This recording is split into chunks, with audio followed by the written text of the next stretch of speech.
Evangelho de Lucas, no capítulo 13, aliás, capítulo 14, Evangelho de Lucas, capítulo 14, e enquanto você vai abrindo, eu achei interessante, porque eu ouvindo a palavra que a Flávia trouxe, e eu gosto muito deste versículo. Eu sou apaixonado pela carta de Paulo aos Filipenses, porque ela tem uma mensagem que fala muito ao meu coração, uma mensagem extremamente profunda, que fala muito ao meu coração. A força da alegria, a força do júbilo, né?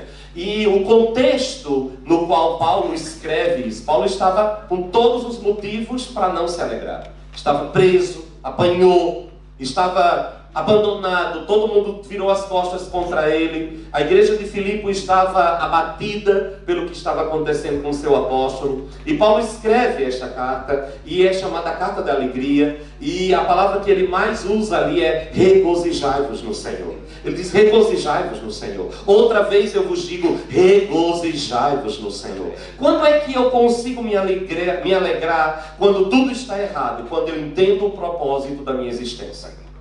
O que me faz viver a alegria do Senhor é a consciência do propósito da minha vida.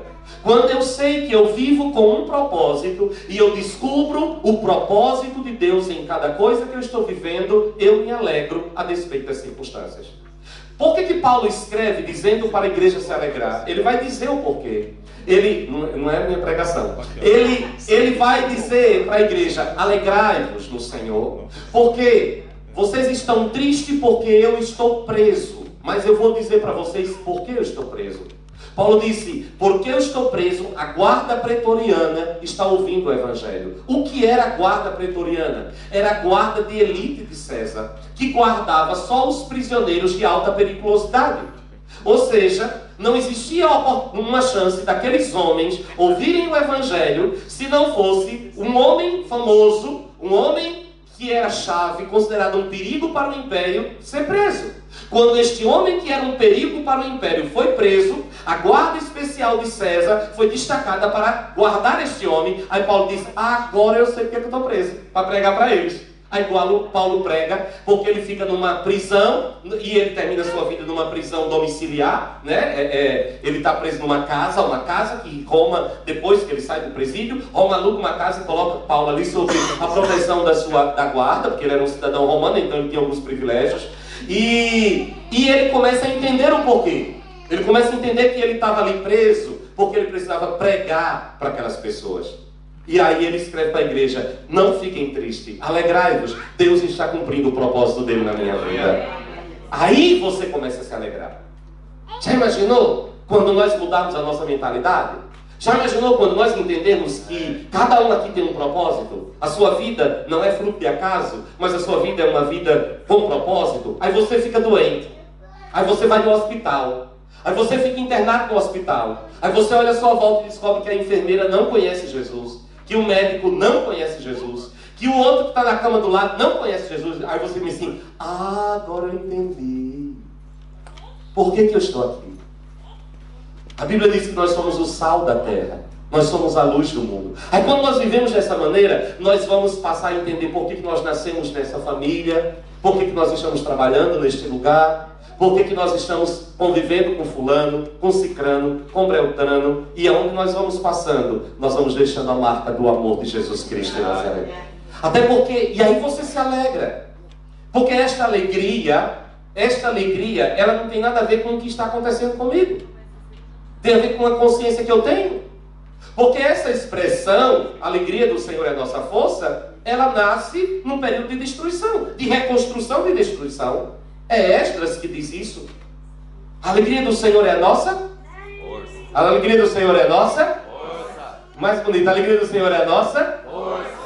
Vocês já perceberam que não é o contrário? E o mundo diz o contrário? A força da alegria, né? Eu estou feliz porque, eu estou feliz porque, eu estou feliz porque. No caso de Deus é o contrário. O porquê vem depois da alegria. Amém. Não, eu não fico feliz porque as coisas deram certo.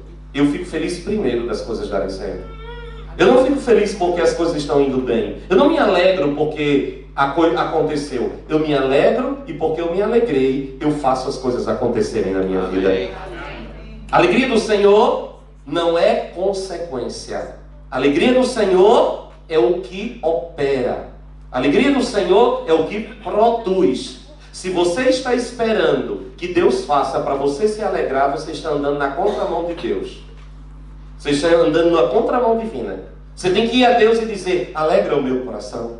Olha o que a Bíblia diz: deleita-te no Senhor e Ele satisfará os desejos do teu coração. Nós queremos que Ele satisfaça o desejo do coração primeiro, aí depois a gente se deleita nele.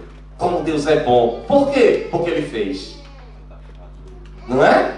Então a forma de Deus olhar, a forma de Deus realizar, a forma de Deus trabalhar é diferente da nossa.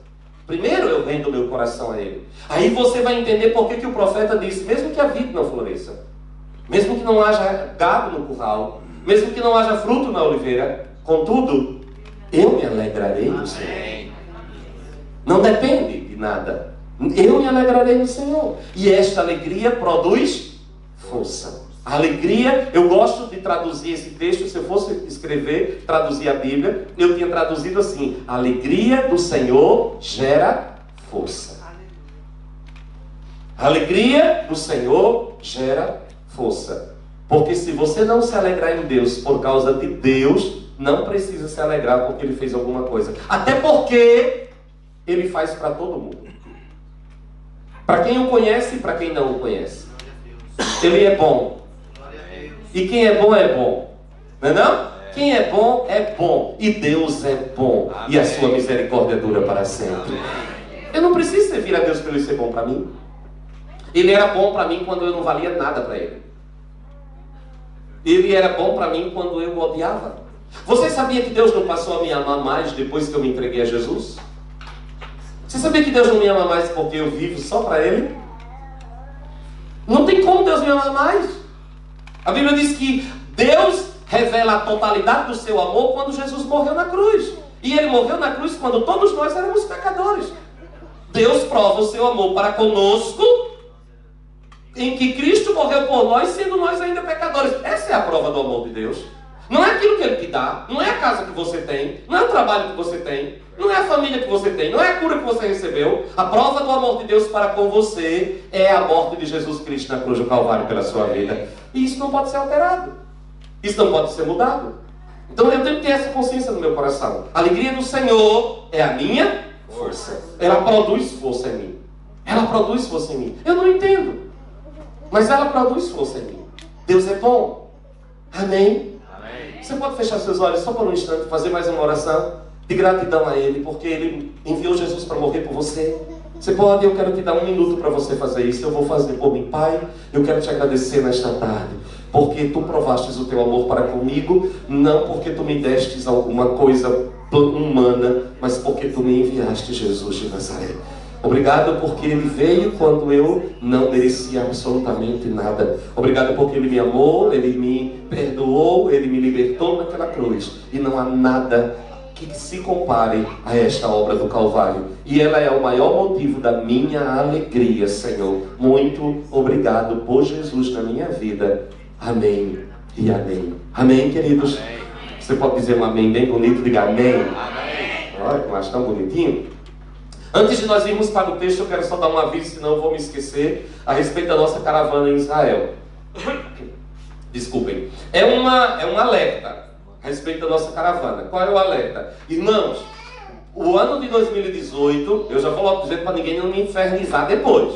O ano de 2018 é um ano extremamente complicado em Israel. Em que sentido?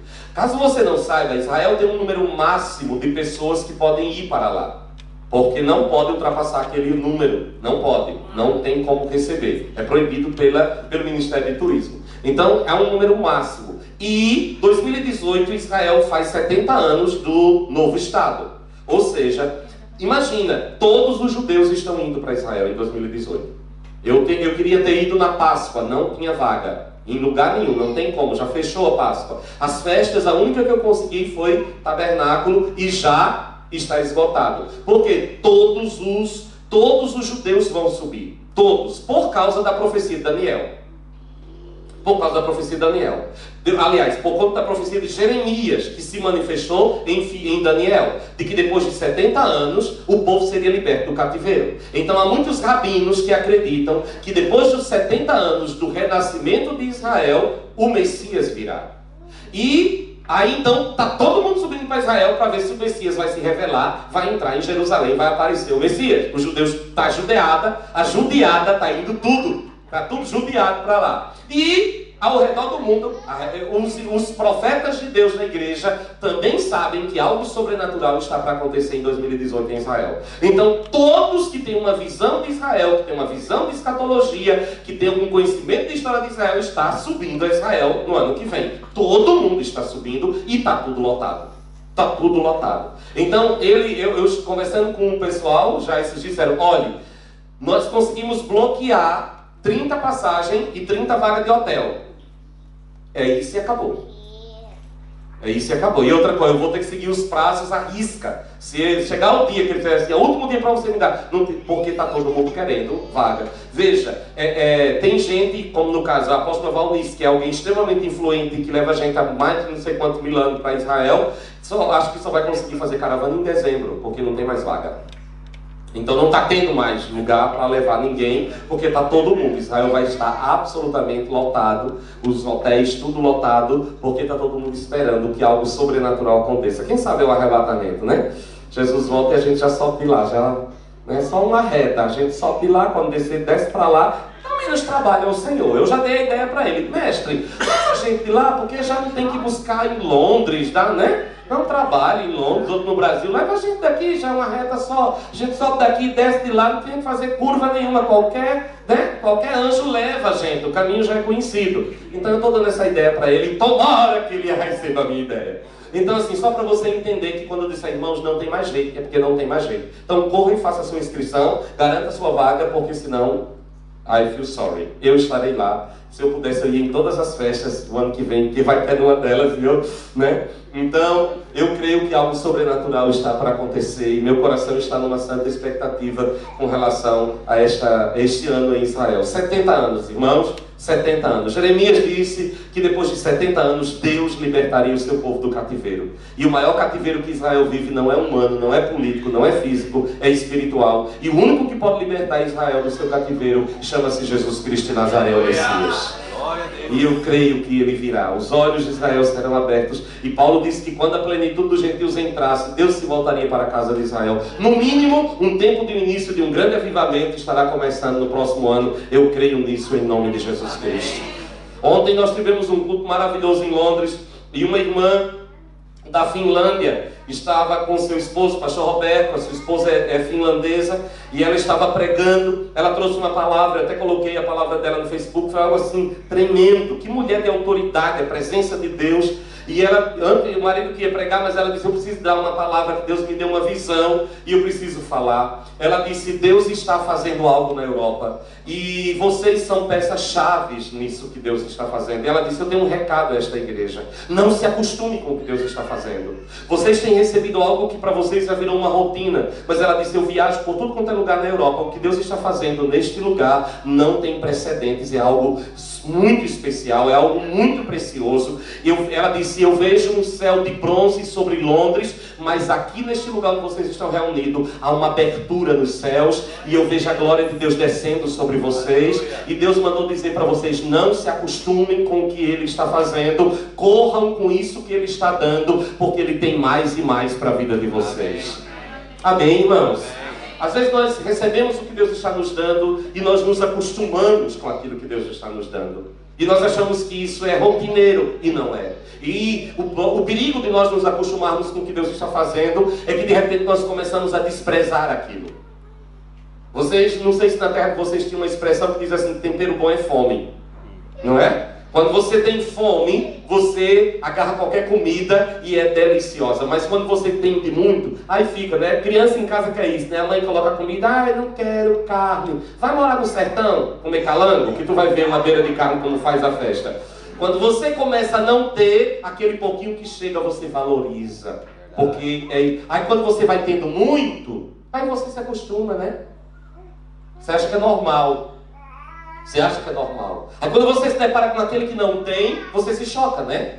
Nós temos tanta fartura aqui, do ponto de vista de alimento, que aí você vê aquelas fotos das crianças na África, ou no Brasil, passando necessidade, e você se choca com aquilo, né? Poderia alguém, em pleno século XXI, não ter nem o básico para comer? Há uma multidão que não tem.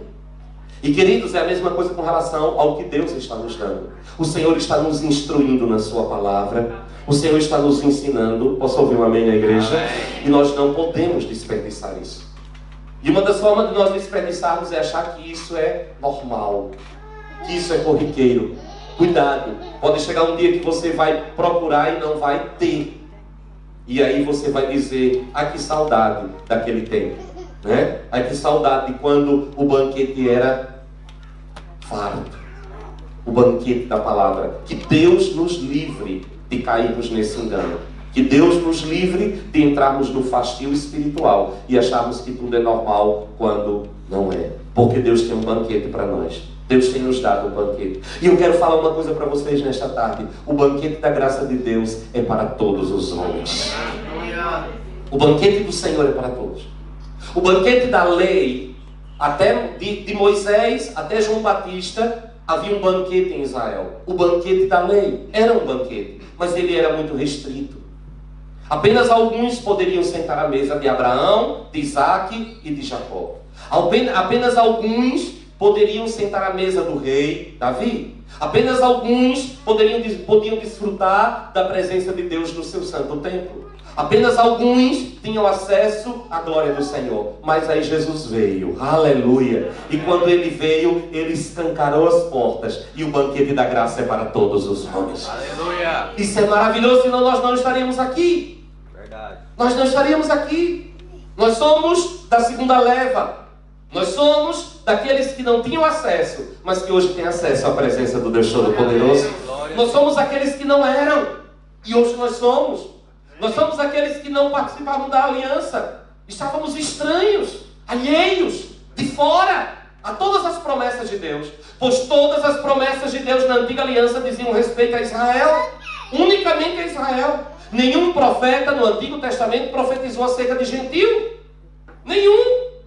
Não tinha jeito. Havia uma esperança em Davi, em Isaías, nas profecias de Isaías, de que o povo que andava em trevas iria ver uma grande luz. Mas era uma esperança. Mas a realidade da antiga aliança era para a casa de Israel. O próprio Jesus pregou apenas para a casa de Israel. Ele deixa claro isso quando ele diz, eu não fui enviado, senão as ovelhas perdidas da casa de Israel. E no dia em que ele se depara com uma gentílica, pedindo a ele para socorrer sua filha, ele chama a menina de cachorro. Jesus foi duro, né? Despede a mulher, Senhor, minha filha está terrivelmente endemoniada em casa. Ele disse, não é lícito dar aos cães o pão que pertence aos filhos? Que horror! A mulher vai buscar a libertação para a filha que está com um cão no corpo. E Jesus ainda disse que a mulher é uma cachorra? Foi. Aí ela quebrou as pernas do mestre, né? Respeito, viu, Senhor? Mas ela deu uma lapada bem dada. É verdade, Senhor, mas os cães comem pelo menos das migalhas que caem da mesa dos seus donos. Jesus disse assim, epa, aí pegou pesado. Aí ele diz, vai, a tua filha está liberta. Louvado seja o nome do Senhor. Mas quando, irmãos, quando o Espírito vem, quando a igreja nasce, quando o Evangelho da Graça é estabelecido, este banquete já não é mais só para Israel. Paulo disse que ele quebrou a muralha de separação que existia entre judeus e gentios. E todos pecaram. Coloca todo mundo no mesmo patamar. Todos pecaram. Aí Paulo diz, já não há mais judeu, já não há mais gentio, já não há mais escravo, já não há mais livre, já não há mais homem, já não há mais mulher. Ah, viu? É só para a mensagem da graça. Porque não é dizer que eu estou pregando a ideologia de gênero, né? Que negócio. Já não há mais nada disso. Todos pecaram e carecem da graça do Deus Todo-Poderoso. E ela veio. Glória a Deus. Ela veio. Olha o que é que Jesus vai dizer. E este banquete da graça, eu vou ser breve hoje. Este banquete da graça, ele está à disposição de todos nós. E nós, agora vem mais uma. Nós, que já comemos do banquete da graça, precisamos entender que nós somos os responsáveis por levar este banquete para aqueles que ainda não conhecem. Nós não podemos ficar aqui engordando. Eu tenho muito medo de Deus mandar uma perseguição sobre nós. Sabia? Eu tenho muito medo. Estou falando nós da Fire and Glory. Eu tenho muito medo de Deus descer o chicote. Por quê? Porque eu olho para a igreja primitiva. A igreja, quando nasce, ela passou um período maravilhoso. O Espírito Santo veio, o fogo caiu. Sabe o que é que acontece? Por que a Bíblia fala que nos primeiros séculos o povo vendia tudo e trazia o dinheiro e colocava nos pés dos apóstolos? Porque eles estavam vivendo uma crise muito grande. Não tinha benefício do governo em Israel. A rainha não estava lá ainda. Aí o que é que aconteceu? Dia de Pentecostes, 3.000 pessoas se converteram. Ninguém quis voltar. Eram patos, elamitas, da Mesopotâmia, da Síria, da Capadócia. Ninguém foi embora. Deixaram tudo e ficaram em Jerusalém. Porque eles achavam que o reino de Deus ia começar em Jerusalém. E aquelas 3.000 pessoas que se converteram, não voltaram não. Voltou um ou outro. A maioria ficou. E agora, o que é que a gente vai fazer? O povo precisava de comida, precisava de casa. Armaram tenda, fizeram um acampamento em volta de Jerusalém. E os apóstolos agora queriam manter esse povo. Foi por isso que Barnabé vendeu suas propriedades. Os outros venderam suas propriedades para trazer dinheiro para poder manter aquilo que o povo estava passando de dificuldade. Todo mundo queria ficar em Jerusalém. Lógico, até eu que sou mais bobo, né? Os apóstolos estão aqui, o fogo caiu aqui, a igreja está aqui, a glória de Deus está aqui, Jesus prometeu que vai voltar logo. Ainda tinha uma interpretação meio distorcida de João Batista, dizendo, de João Evangelista, quando Jesus disse que importa que ele fique até que eu venha. Aí todo mundo dizia, então João não vai morrer. Havia esse boato, que antes de João morrer Jesus voltaria. Então todo mundo ia todo dia certificar. João está vivo, João morreu. João está vivo, João morreu. Porque João era garantia. Então não vamos voltar. Vamos voltar para quê? João já estava ficando velho. Qualquer momento ele vai morrer. Por que a gente vai voltar lá? Vamos ficar aqui esperando o Messias chegar. E agora esse problema? Deus disse, eita, vou ter que resolver isso. Porque a mensagem de Jesus é ir de pregar o Evangelho a toda criatura. Façam discípulo em Jerusalém, na Judeia, na Samaria, em toda a terra, até os confins da terra. E o povo não queria sair de Jerusalém. Ele disse, já sei, vou usar Roma, vou mandar uma perseguição, chicote no povo. Quando o chicote cantou, e crente começou a ser o almoço de leão, e crente começou a apanhar todo dia, menino, era crente voado. Pensa crente correndo. E aonde eles chegavam, eles pregavam o Evangelho, e uma igreja era aberta, e o Evangelho alcançou todos os povos daquele dia. Irmãos, que Deus não precisa descer o chicote em nós. Amém. Amém. Se vocês querem apanhar, é masoquista? Que Deus não precise nos dar uma surra para a gente acordar. Amém, irmãos? Que a gente diga, opa, não, Senhor, olha a minha volta. Eu tenho que produzir. Eu tenho que fazer alguma coisa. Eu tenho que anunciar ao mundo aquilo que o Senhor está fazendo. Eu não posso ficar agora aqui me esquentando no fogo do Espírito. Vira para lá, vira para cá, aleluia, glória a Deus, qual é a de hoje? E vira uma rotina. Não, meu irmão, precisamos entrar em campo, porque há um banquete. Há um banquete. Olha o que é que Jesus vai dizer aqui. Vou pelo menos ler o texto. Ora, versículo 15, do capítulo 14 de Mateus, de Lucas, aliás. Ora, ao ouvir tais ensinos, um dos que estavam reclinados ao redor da mesa enunciou: feliz será aquele que partilhar do pão no banquete do reino de Deus. Feliz é aquele que partilhar do pão do banquete no reino de Deus. Jesus, contudo, declarou: certo homem estava preparando um notável banquete e convidou muitas pessoas. Irmãos, deixa eu só fazer um ponto aqui, um parênteses aqui. Primeira coisa, aqui está falando de salvação. Primeira coisa que eu e você precisamos entender é que salvação não é algo penoso. Pare de anunciar a obra de Deus aí fora como se fosse uma sofrência. Pare de anunciar a vida cristã como se fosse um negócio. Eu não sei que cristianismo é esse. Ai, andar com Deus é muito difícil. Difícil é andar sem Deus. Não é, irmãos? Vocês concordam comigo, não? É um negócio. Ai, ser fiel a Deus é muito difícil. Eu não sei que dificuldade é essa. Ai, é uma luta, né, pastor? Olha, eu não vejo essa... Para ser fiel a Deus, para andar com um Deus que é bom, um Deus que me ama, um Deus que cuida de mim. Que doideira! não faz sentido essas declarações. E nem passar uma ideia de um evangelho onde Deus nos priva de absolutamente tudo. Também tem um evangelho que se prega por aí, que de banquete não tem nada. Quando muito, é uma marmita véia azeda. Não é? Tudo é para o mundo. Tudo é para o pecador. Tudo é pecado. Tudo é do diabo. Que horror! Parece que a gente não tem vida. Distorceram a criação. Quando Deus criou todas as coisas, a Bíblia diz que Ele disse, olha, de tudo que tem aí, a maioria Ele deu. 99,9% Ele disse, pode usufruir de tudo, só não da árvore do conhecimento do bem e do mal. Irmãos, dentro de um jardim inteiro, Deus restringiu uma árvore. A religião diz, olha, você vai comer só da árvore, o resto é pecado. Eu digo, que é isso? Que evangelho é esse? Que banquete é esse que só tem uma opção? Miojo. Não é. É o banquete da graça. Não tem nada. Você chega para comer, não tem nada. Não é um negócio esquisito, né? Eu digo, gente, não é assim. Essa não é a mensagem do evangelho. Esse não é o evangelho de Cristo Jesus. Essa não é a mensagem da cruz. Não, irmãos. De maneira nenhuma. Andar com Deus é uma coisa maravilhosa.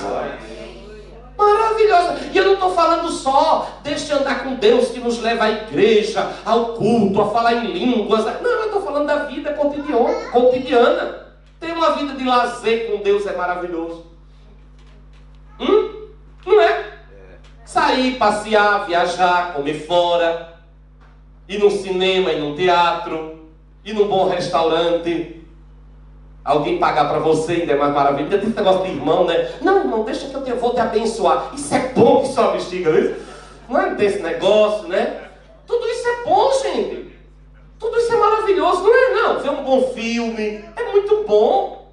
Há os que podem namorar. Não é? Ai, não pode. É horror, vida velha sem graça. Uns crentes velhos com a vida velha insossa. Eu digo, eu não sou crente, não. Só crente não, é assim da fé. Aí fica tudo pecando escondido, né? É tudo pecando escondido. Ah, não tem desse, tem que resolver um caso. Tá gravando esse negócio? Tá. Sempre. Quando mexe com a família, né? Sabe, uma pessoa ali que eu conheço, uma família distante. Então assim, aí crente não pode, tudo é pecado. Tudo é pecado. A mulher não pode nem raspar os sovacos. Você não casa com a mulher, você casa com King Kong, né? Então, aquela coisa horrorosa, tudo é pecado, não pode. Aí lá vem, ai Orlando, ai fulano tá precisando de uma ajuda. Por que foi? A namorada tá grávida. E pode isso? Na doutrina permite tal coisa? Ué, mas não pode nem televisão é do diabo, cinema é do diabo, ir na festa é do diabo, não sei o que é do diabo. E enxerimento? Sem casar? Não é? Olha a falsidade da religião. Olha a hipocrisia religiosa. Não, irmãos, esse não é o banquete da graça. No banquete da graça você vive santamente na presença do Senhor. Você vive com Deus. Você vive a plenitude do que Deus conquistou para você. Você vive a realidade do Calvário. E você descobre que o Senhor te libertou. O Senhor te sarou. O Senhor quebrou tuas cadeias. O Senhor rompeu os teus grilhões. Você não precisa ir almoçar fora, comer fora e encher a cara de cachaça. Você não precisa, porque você é livre. O pecado está ao teu redor, mas você é livre para olhar e dizer assim, não, Cristo me libertou na cruz do Calvário. Preciso disso. Não me deixa alegre. Não me deixa alegre. Isso não muda nada. Não é isso que me satisfaz. Mas bora lá. O banquete do reino de Deus. Só aqui já terminou meu tempo. Jesus, contudo, declarou: certo homem estava preparando um notável banquete e convidou muitas pessoas. Diga muitas pessoas. Diga de novo, diga muitas pessoas. E esse primeiro convite é para a casa de Israel, viu? É para os judeus. Versículo 17. Próxima hora do início da ceia, enviou seu servo para anunciar aos que haviam sido convidados: vinde, eis que tudo está preparado para vós. Venham, chegou a hora, o banquete está pronto. Versículo 18. Contudo, um por um, começaram a declinar com desculpas. O primeiro alegou: acabei de adquirir uma grande propriedade e preciso ir vê-la. Por favor, queira desculpar-me. Olha, meu pai. Outro conviva explicou-se: acabei de comprar 5 juntas de boi e preciso experimentá-las. Rogo-te que me tenhas por perdoado. Outro ainda argumentou: acabo de me casar e por esse motivo não posso ir. Diante dessas desculpas que foram dadas para não comparecer ao banquete, eu digo que a minha oração era para que Deus não desse prosperidade a nenhum desses, né? E deixasse encalhado aquele que está querendo casar. Porque se aquilo que era uma bênção para você, eu gostaria de saber se está acontecendo alguma coisa lá atrás, quem estivesse lá atrás chamasse todo mundo para cá. Todo mundo para cá. Nada pode concorrer com o culto. Se não foi feito antes do culto, não faz na hora. De jeito nenhum. Vou esperar. Todo mundo que estiver lá atrás.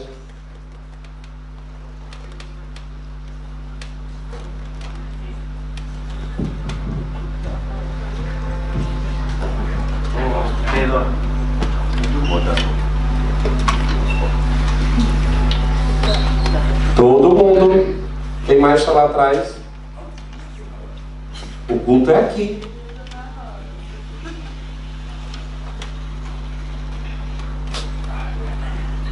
Quem mais está lá atrás? Pode chamar. Rosinha, vai lá, filha, dê um grito. Diga que está todo mundo aqui esperando.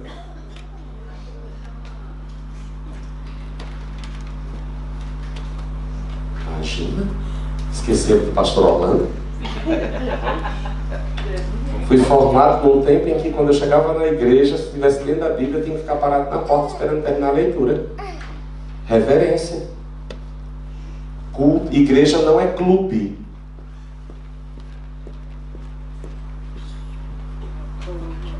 Chega pra cá, senta aqui, Dino Frio. Senta na minha frente. Ah, nada. Essas coisas quem me conhece sabe que isso não pode, não pode. É precioso. Aquilo que Deus tem feito é precioso. Voltando, olhando para todos esses pontos, nós não podemos deixar que as bênçãos de Deus na nossa vida se tornem um atrapalho no nosso crescimento com Ele. Nós não podemos deixar, não podemos permitir jamais que aquilo que Deus está nos oferecendo, que aquilo que Deus está nos dando, nos impeça de ver o que o Espírito de Deus está fazendo. Estava tudo preparado e todo mundo tinha uma desculpa. Que triste, irmãos. Que triste. Quando nós começamos a ver, eu estava conversando hoje, antes de vir para cá, conversando com a pastora Vanilda, fomos resolver uma coisa na rua, e depois almocei na casa dela, e a gente conversando e dizendo como Deus tem colocado em ordem as nossas vidas, como Deus tem organizado todas as coisas dentro da igreja. Que triste é ver, e eu digo isso com o coração quebrado, que triste é ver Deus e ter que às vezes dizer assim: Senhor, era melhor que tu não tivesses feito. Era melhor. Porque você já não vê mais a mesma atitude de quando estava no sofrimento. Você não vê mais a mesma postura, a mesma fome, a mesma busca, o mesmo desejo por Deus, o mesmo desejo por aquilo que Deus está fazendo. Alguém um dia desse escreveu uma coisa na rede social que eu disse: que triste ter que concordar com um negócio desse. Alguém escreveu assim, que agradece a Deus pelo sofrimento. Crente bom é crente quando está sofrendo. Eu disse: até quando nós vamos ter um comportamento de jumento, de mula, de cavalo, que precisa de rédea, de cabresto, para servir a um Deus que faz todas as coisas por nós? Irmãos, sabe por que Israel está de pé até hoje? Porque diante de uma convocação divina, eles param tudo para adorar ao Senhor. Amém. Não há nada mais importante do que Deus. Não há nada. Não há nada. Eu não sirvo a Deus por conta de necessidade. Eu não sirvo a Deus para que Ele faça nada na minha vida. Absolutamente nada. Até porque Ele não precisa fazer nada. Eu sirvo a Deus porque Ele é o amado da minha alma. Ele é tudo aquilo que eu tenho. Ele é o meu bem maior. Olha aqui a tristeza de Israel. Olha aqui a tristeza. Não tenho tempo. O banquete chegou. A hora chegou. Ah, não, estou ocupado. Estou cansado. Irmãos, nós temos que tomar cuidado. Nós precisamos acordar. Nós precisamos acordar com relação a essas coisas. O que você tem? Qual é a sua lista de prioridade? O que é prioridade na sua vida? O que é prioridade na sua caminhada? Na sua vida terrena? O que você troca pelo Senhor? Cuidado, porque Deus nos prova. Deus nos prova. Quando Deus pediu Isaac a Abraão, irmãos, Deus disse uma coisa que me chama muita atenção. Deus disse: toma Isaac, o teu único filho, a quem tu amas, e no original é a quem tu amas mais do que a mim, e sacrifica. Tudo que Abraão mais queria era um filho. Deus deu. Sabe o que Abraão fez? Colocou Isaac no lugar de Deus. Colocou Isaac como prioridade na sua vida. Deus disse: mata Isaac. Mata Isaac. E aquilo que poderia ser uma bênção para você está atrapalhando sua caminhada comigo? Tudo aquilo que Deus nos dá, nós colocamos de lado. Tudo aquilo que Deus nos dá, nós usamos. Mas o foco principal da nossa vida é o Deus Todo-Poderoso. Paulo disse: eu me esqueço das coisas que ficam para trás, as boas e as ruins. Eu prossigo para o alvo. Qual é o alvo? Eu tenho uma agonia quando eu vejo crente dizer: qual é o seu alvo aqui? Ai, meu alvo é uma casa, é meia dúzia de vaca réia magra, Que horror! Meu alvo é a imagem de Jesus Cristo manifesta na minha vida, meu querido. E as outras coisas? Ela vem. Se tiver, eu uso. Se não tiver, eu não uso. Quem disse que eu preciso de nada? Eu preciso de Deus. Tudo vai ficar aqui. Não é, irmãos? Tudo vai ficar aqui. Essa roupa vai ficar aqui. A casa vai ficar aqui. O carro vai ficar aqui. Tudo vai ficar aqui. A gente não leva nada. Nada. Seja pelo arrebatamento, seja pela morte, vai ficar tudo aqui. A única coisa que nós vamos levar é a experiência que nós tivemos com Jesus Cristo de Nazaré. Isso tem peso de eternidade. O resto. Então o que é a minha prioridade? Diante desse banquete que o Senhor nos oferece. Versículo 21. Diante disso voltou o servo. Diante disso voltou o servo e tudo relatou ao seu senhor. Então o dono da casa irou-se sobremaneira. Olha aqui, o dono da casa é Deus. E ordenou ao seu servo: saí agora mesmo pelas ruas e becos da cidade e trazei para aqui os pobres, os aleijados, os cegos e os coxos. Eu acho isso aqui tremendo. Agora imagina que Jesus está contando essa parábola para um auditório de judeus. Pastor, e o que é que tem a ver isso aqui diante de um auditório de judeu? Nenhum destes aqui que o Senhor da festa mandou chamar poderia entrar no templo. Cego não entra, aleijado não entra, coxo não entra, manco não entra, ficava tudo de fora. Eram defeituosos, não podiam entrar no templo, não podiam adorar a Deus. Aí o Senhor diz assim: vocês são os bonitinhos, vocês são os perfeitinhos, vocês são os certinhos, não entenderam o meu chamado, não tem tempo para mim? Chama a catraia lá fora, chama a bagaceira, quem ninguém quer, vai, passa o rodo e traz tudo que não presta e coloca aqui dentro. Glória a Deus que nós fazemos parte da segunda chamada. Senão a gente não estava aqui não. Você sabia qual é a oração que o judeu faz todos os sábados na sinagoga? Graças te damos, Senhor Deus do universo, por não ter nascido nem mulher e nem gentil. Não dá raiva? Todo dia eles agradecem porque não nasceram nem mulher e nem gentil, porque eles consideram a gente como animal. E pior do que gentil é se for gentil e mulher. E aí, não está pegando uma pizza? Glória a Deus que Jesus Cristo nos olha desse jeito. Ele diz: entra tudinho. Versículo 22. Mais tarde lhe relatou o servo: tudo que o Senhor mandou está feito, conforme a tua vontade. Mas ainda há lugar. Ainda há lugar. Tem espaço para mais gente. Cuidado para nós não cairmos no mesmo erro de Israel. E nós somos tendenciosos a isso, né? A estabelecermos um monte de critériozinho, de querer colocar Deus dentro de uma caixinha e fazer a seleção: quem serve e quem não serve, quem pode e quem não pode. Aí ele diz assim, versículo 23: então ordenou o Senhor ao seu servo: ide por vários caminhos e atalhos. Ide por vários caminhos e atalhos, e os que encontrar, obriga-os a entrar. Põe para dentro a força, para que a minha casa fique repleta, cheia. Porquanto eu vos asseguro que nenhum daqueles que previamente foram convidados provará da minha ceia. Foram rejeitados.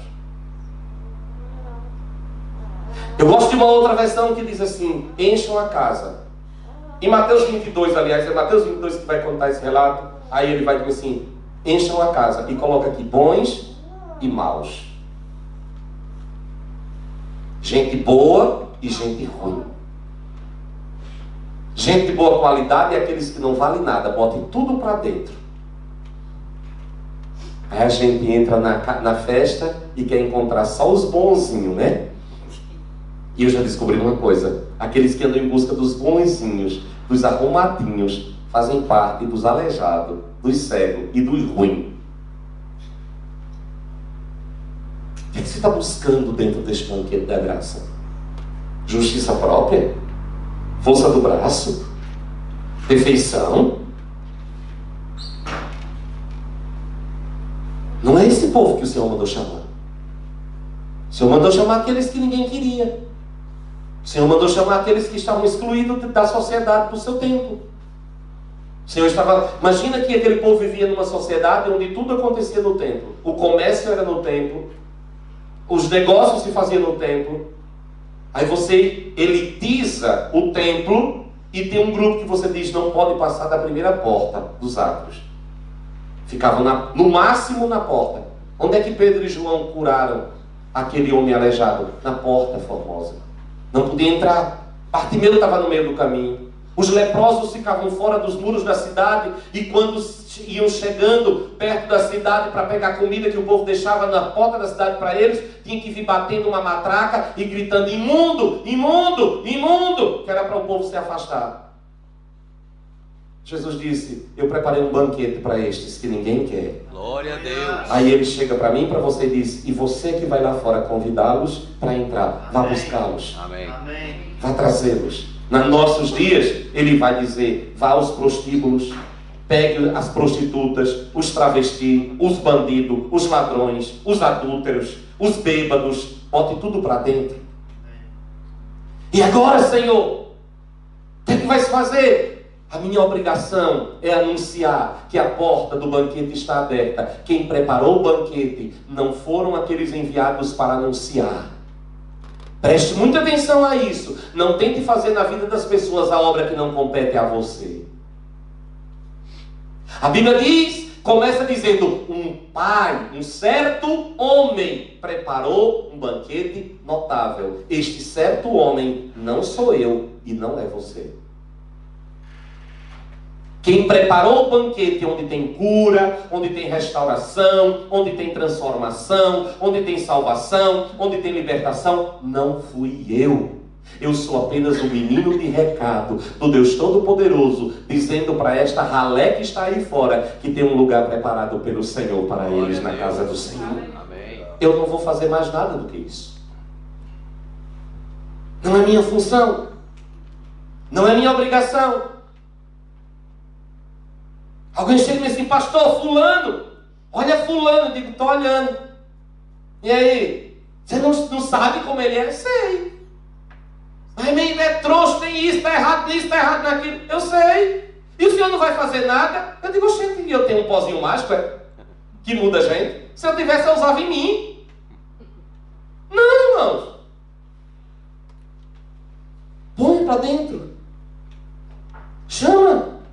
Convida. Traz a sala do banquete. E aquele que preparou o banquete vai realizar todas as coisas na vida dessas pessoas. Quando, pastor? Também não sei. Como, pastor? Também não sei. E enquanto ele não faz o que precisa ser feito em mim e em você, nós vamos sendo trabalhados um com o outro, aprendendo a ter respeito, tolerância, amor, compaixão. E quando nós olharmos para este livro sagrado chamado Bíblia, ele vai se tornar para mim um espelho onde eu vejo a mim e não você. Amém. Porque eu faço parte desses que também eram excluídos e foram trazidos para dentro. Quem sou eu para olhar para você e dizer que você não está qualificado? Quem sou eu?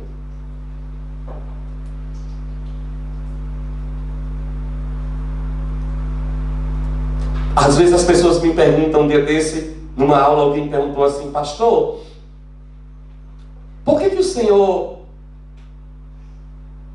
é tão contundente na doutrina de não perda de salvação por estas baboseiras que tem por aí? Eu não soube direito de responder. Depois eu fiquei pensando. Aí depois eu respondi, eu disse: olha, se mérito próprio gerasse salvação na vida de alguém, eu era um perdido. Glória a Deus. Se eu não acreditar que a graça de Deus é poderosa para salvar alguém, o primeiro que vai se excluir sou eu. Porque eu não consigo olhar para alguém, por pior que ele chegue, por pior que ele esteja, e achar que a minha condição é melhor do que a dele. Porque Deus acaba com isso. Deus destrói isso. O mesmo texto da Bíblia que diz que um assassino não vai entrar no reino, diz que um avarento não vai entrar.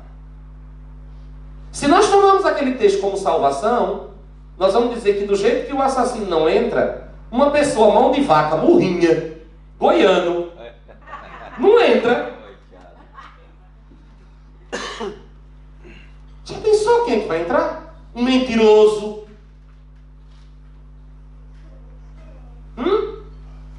E o que é mentir, pastor? O que é mentir? É tudo aquilo que foge da verdade. Ai, pastor, Deus me curou de uma... Como é o nome daquele negócio que... Agora eu tinha disso direto, graças a Deus faz um tempo que eu não sinto. Da dor de cabeça, como é? Enxaqueca terrível. Não, era uma dorzinha de cabeça. O cara quer dar uma aumentada. Mentiu. Não vai pro céu não, viu, filho? Aí eu estou morrendo de fome. Mentira, você está só com vontade de comer. Mentiu. Vai pro inferno. É isso. A Bíblia diz que o mentiroso e o assassino não vai entrar no reino.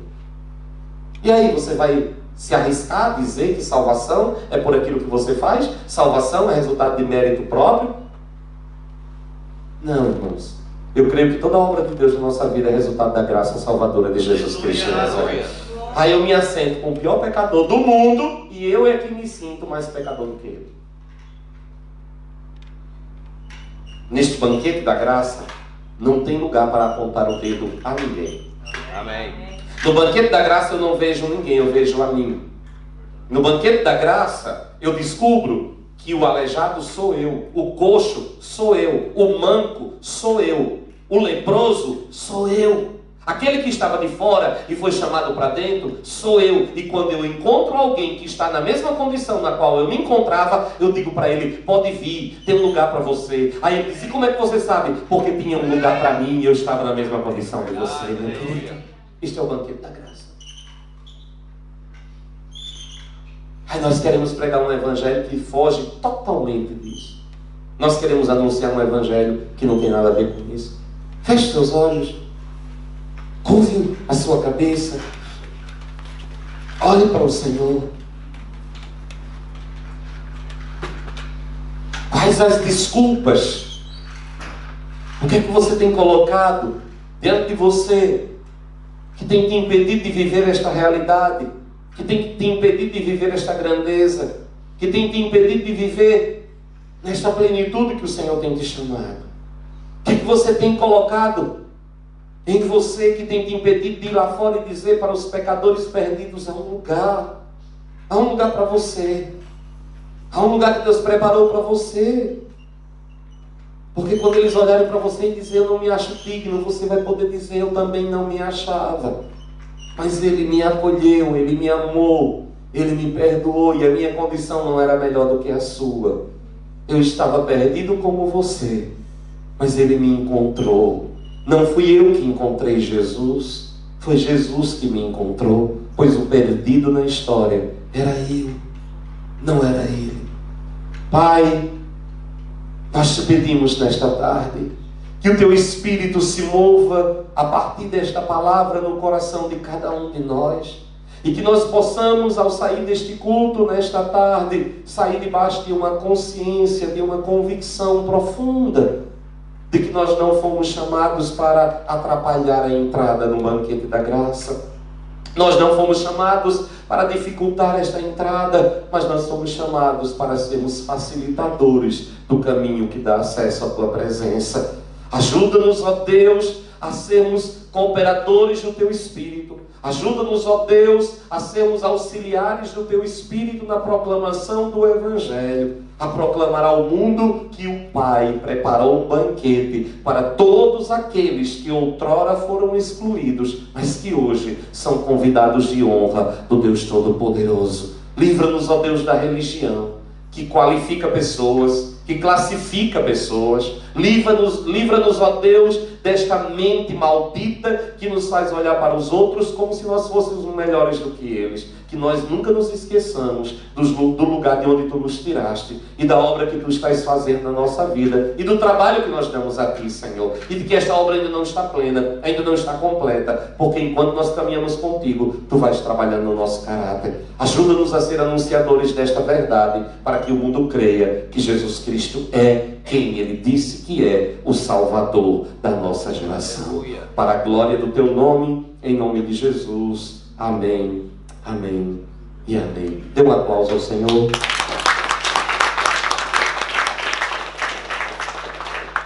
Jaqueline.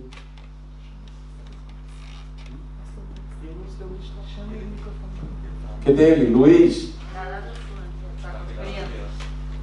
Traga as crianças. Coroa das crianças.